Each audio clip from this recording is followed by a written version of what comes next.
Introduction.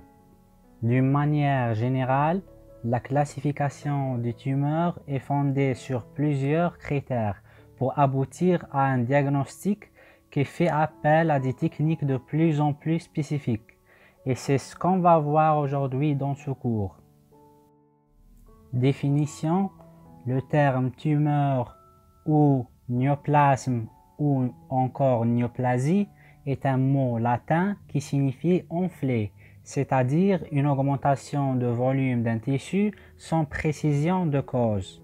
La tumeur désigne une prolifération cellulaire excessive aboutissant à une masse tissulaire ressemblant plus ou moins au tissu normal homologue, adulte ou embryonnaire, ayant tendance à persister et à croître, témoignant de son autonomie biologique.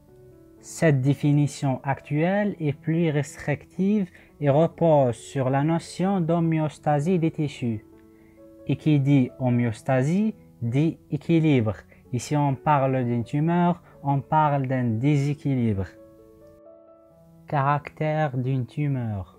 Une tumeur est une prolifération cellulaire excessive liée à la multiplication des descendants d'une ou plusieurs cellules anormales, et c'est à partir de ça qu'une tumeur est dite poly, oligo ou monoclonale, selon qu'elle se développe à partir de plusieurs, de quelques ou d'une seule cellule.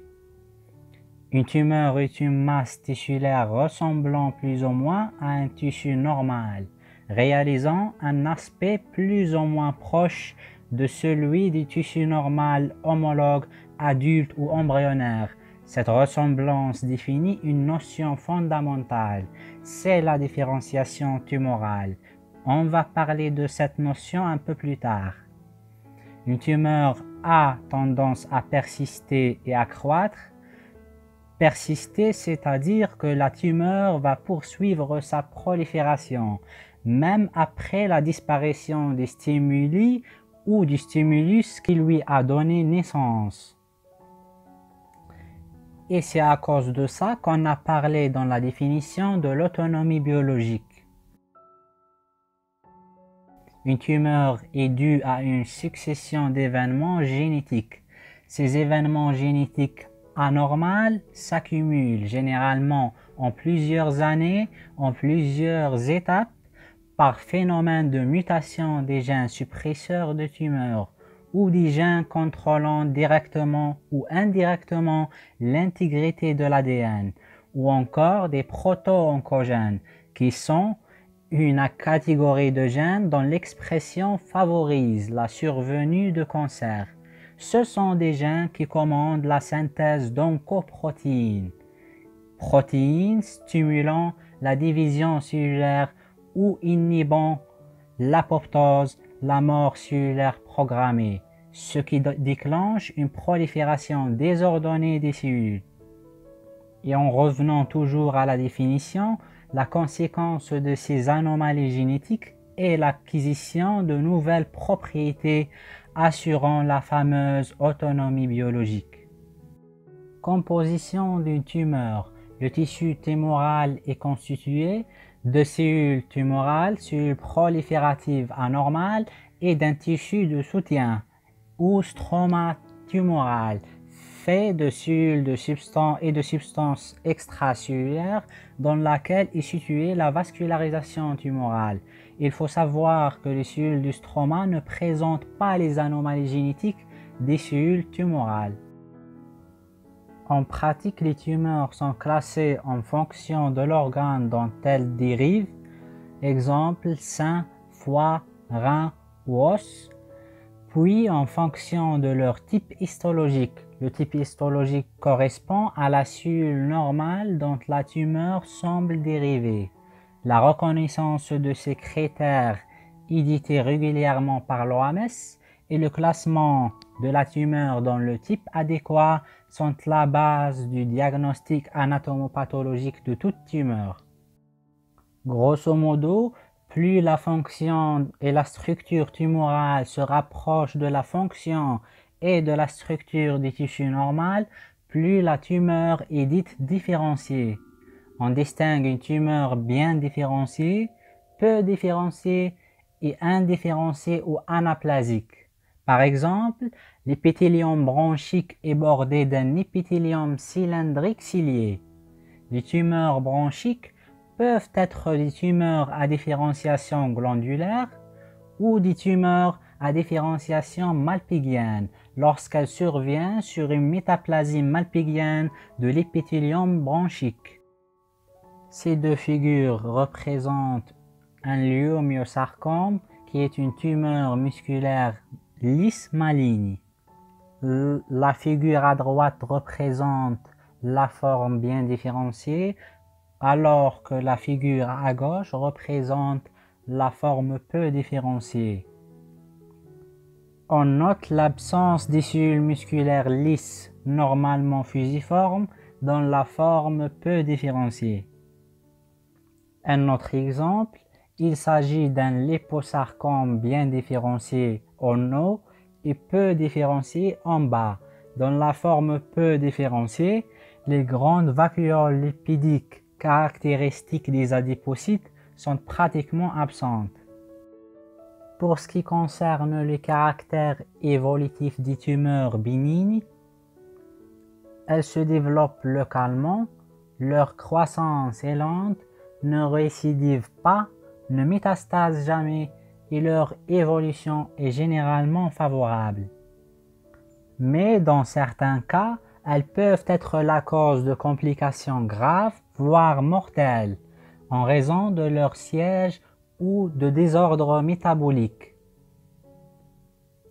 Par exemple, un méningiome du trou occipital situé dans un orifice non expansible peut avoir une évolution mortelle et provoque un engagement du tronc cérébral à travers l'orifice occipital.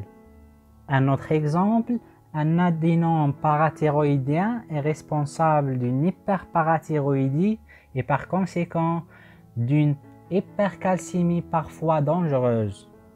Les caractères macroscopiques sont à peu près les mêmes que les caractères évolutifs, rendant plus facile l'exérèse de la tumeur.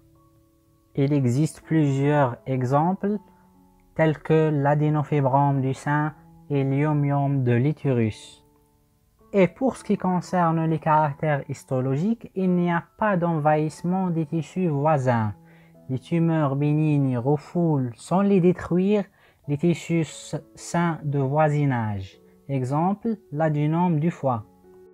Les tumeurs malignes.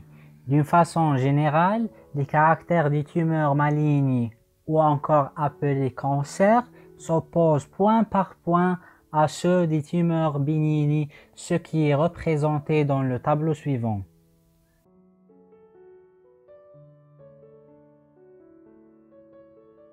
Mais il existe un continuum entre certaines tumeurs bénignes et tumeurs malignes.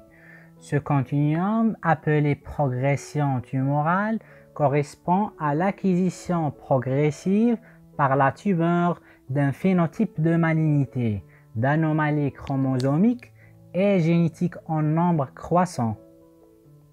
C'est le cas des adénomes coliques et des adénocarcinomes coliques.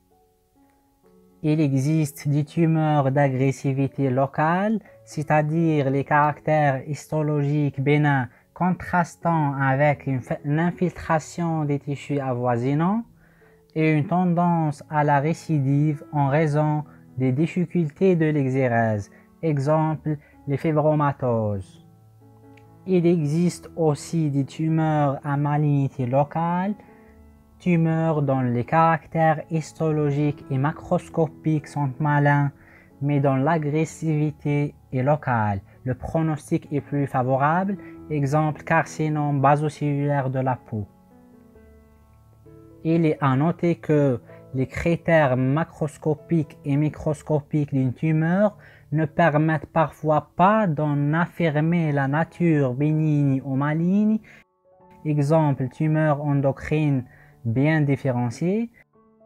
Dans certains cas, cette nature maligne ne peut être affirmée que par la survenue de métastases, exemple phéochromocytome. Nomenclature des tumeurs.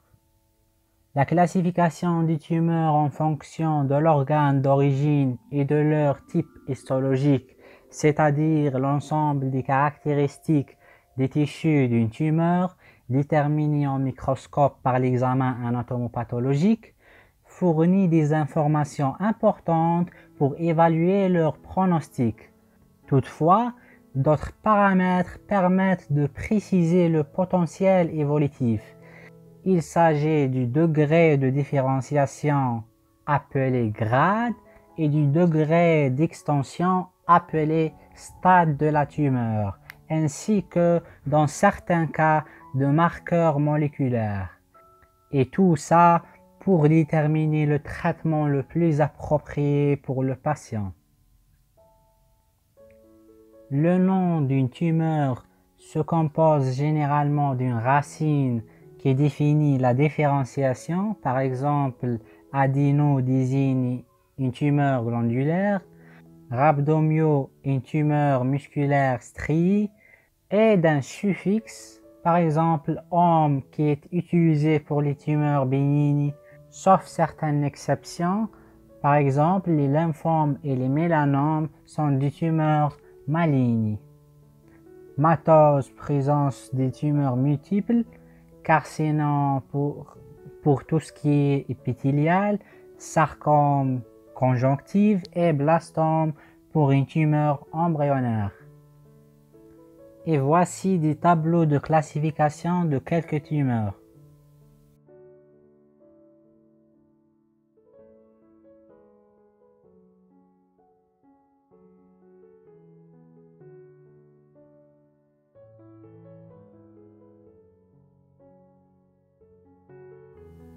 Pronostic des cancers. Premièrement, le grade. Le grade d'un cancer se fonde sur des critères histologiques tels le degré de différenciation tumorale, l'activité mitotique et le degré d'ATP cétonucléaire ou l'extension de la nécrose. Il existe deux grades histopronostiques, le grade SBR et le grade d'Ilston et Ellis. Il comprend trois grades 1, 2 et 3 obtenus par l'addition de trois critères: architecture, ATP cétonucléaire et nombre de mitoses. Les trois critères sont cotés de 1 à 3. La définition des grades est la même pour le SBR et l'Ilston-Ellis. Score total de 3, 4 ou 5 correspond au grade 1. Score total de 6 ou 7 correspond au grade 2. Score total de 8 ou plus correspond au grade 3. Deuxièmement, le stade. Le stade ou degré d'extension des cancers se fonde sur la taille de la tumeur primitive et ou son extension aux tissus et organes de voisinage, représentés par la lettre T. L'importance de la dissémination aux ganglions lymphatiques régionaux, représentés par la lettre N, et la présence ou l'absence de métastases, représentée par la lettre M. Le système de stadification TNM est actuellement le plus communément utilisé dans le monde. Chacune de ces trois lettres est suivie d'un chiffre variant de 0, c'est-à-dire absent, au 4, c'est-à-dire au maximum, ou d'un X en cas d'impossibilité d'évaluation. Ces chiffres peuvent être suivis d'une lettre qui apporte une précision supplémentaire. Le score est précédé de la lettre C si l'évaluation du stade est clinique, ou de la lettre P si elle est faite par un pathologiste. Exemple, adénocarcinome colique stade P, T4A, N1B, MX. Le pathologiste a détecté une infiltration tumorale de la cireuse et de 2 ou 3 ganglions, mais ignore s'il existe des métastases à distance. Les classifications du stade TNM sont actualisées régulièrement La 7e édition date de 2009. Aussi, il est important d'indiquer le référentiel utilisé lorsque l'on indique le stade TNM d'une tumeur. Par exemple, un adénocarcinome de l'estomac ayant envahi la sous-cireuse était classé T2B selon la 6e édition, alors qu'il est maintenant classé T3 selon la 7e édition. Marqueurs pronostiques. Le développement de nouvelles techniques telles l'immunohistochimie, la cytométrie en flux, l'hybridation in situ en fluorescence FISH, la biologie moléculaire a permis de découvrir la valeur pronostique de certaines molécules. Dans l'anomalie d'expression où les altérations sont détectables au sein des tumeurs. Les exemples sont chaque jour plus nombreux. Ces marqueurs permettent soit de préciser le pronostic spontané, soit de prévoir une réponse à un traitement. C'est l'objectif de la theranostique. Démarche diagnostique. L'étude anatomopathologique a pour but de préciser la nature histologique de la tumeur, son agressivité potentielle, son pronostic et sa capacité à répondre à des traitements de plus en plus spécifiques. A. Le diagnostic morphologique. Le diagnostic cyto- ou histologique nécessite de disposer d'échantillons de bonne qualité, représentatifs de la tumeur et n'ayant pas subi d'altération pendant leur prélèvement ou leur transport. Examen des coupes histologiques. Les coupes histologiques, lorsqu'elles sont colorées à l'HOS, l'hématoxylinosine constitue la base du diagnostic anatomopathologique. De nombreuses techniques complémentaires, morphologiques ou non, peuvent être utilisées pour confirmer ou préciser le diagnostic. L'immunohistochimie. L'immunohistochimie avec des anticorps mono ou polyclonaux est fréquemment utilisée en pathologie tumorale. L'utilisation de combinaisons d'anticorps dont le choix est orienté par l'étude histologique permet de préciser dans la plupart des cas la nature des tumeurs peu différenciées et l'origine primitive des métastases. Des anticorps permettent de déterminer la nature des filaments intermédiaires du cytosquelette des cellules. Ces filaments ont une répartition spécifique au sein des grands types de cellules. Filaments de cytokératine CK dans les cellules épithéliales, filaments de vémentine dans les cellules conjonctives, filaments de desmine dans les cellules musculaires, neurofilaments dans les cellules nerveuses. Ainsi, un carcinome est habituellement cytokératine, c'est-à-dire CK positif, et vémentine négatif, alors qu'un sarcome a le phénotype inverse. Les marqueurs de surface sont aussi spécifiques de type cellulaire, par exemple l'antigène CD20 des lymphocytes B.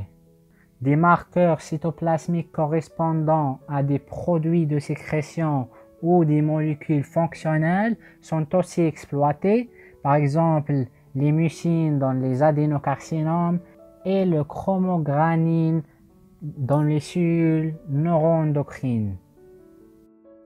Pathologie moléculaire. Les techniques de pathologie moléculaire sont utilisées pour mettre en évidence des altérations moléculaires survenues dans les cellules tumorales. Elles peuvent être réalisées sur coupe histologique, exemple hybridation in situ, ou après extraction de l'un des constituants moléculaires du tissu. Dans ce dernier cas, l'évaluation histologique préalable de la nature du tissu analysé et de sa richesse en cellules tumorales est indispensable. Pour ce qui concerne les réarrangements chromosomiques, ces anomalies sont assez fréquentes dans les lymphomes et les sarcomes. Ils peuvent aider au typage des lymphomes. Alors que les amplifications géniques peuvent avoir une valeur pronostique. Exemple, mauvais pronostic des neuroblastomes ayant une amplification de 6 mic. Elles sont également parfois utiles pour prédire la sensibilité à une thérapie ciblée. Exemple, HER2 dans des carcinomes mammaires ou gastriques.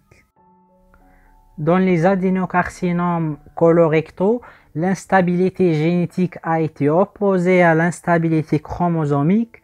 Elle est liée à un défaut de réparation de l'ADN qui peut être d'origine héréditaire, par exemple le syndrome de Leach, ou acquis dans les formes sporadiques. Les réunions de concertation pluridisciplinaire RCP regroupent des professionnels de santé de différentes disciplines, dont les compétences sont indispensables pour prendre une décision accordant aux patients la meilleure prise en charge en fonction de l'état de la science.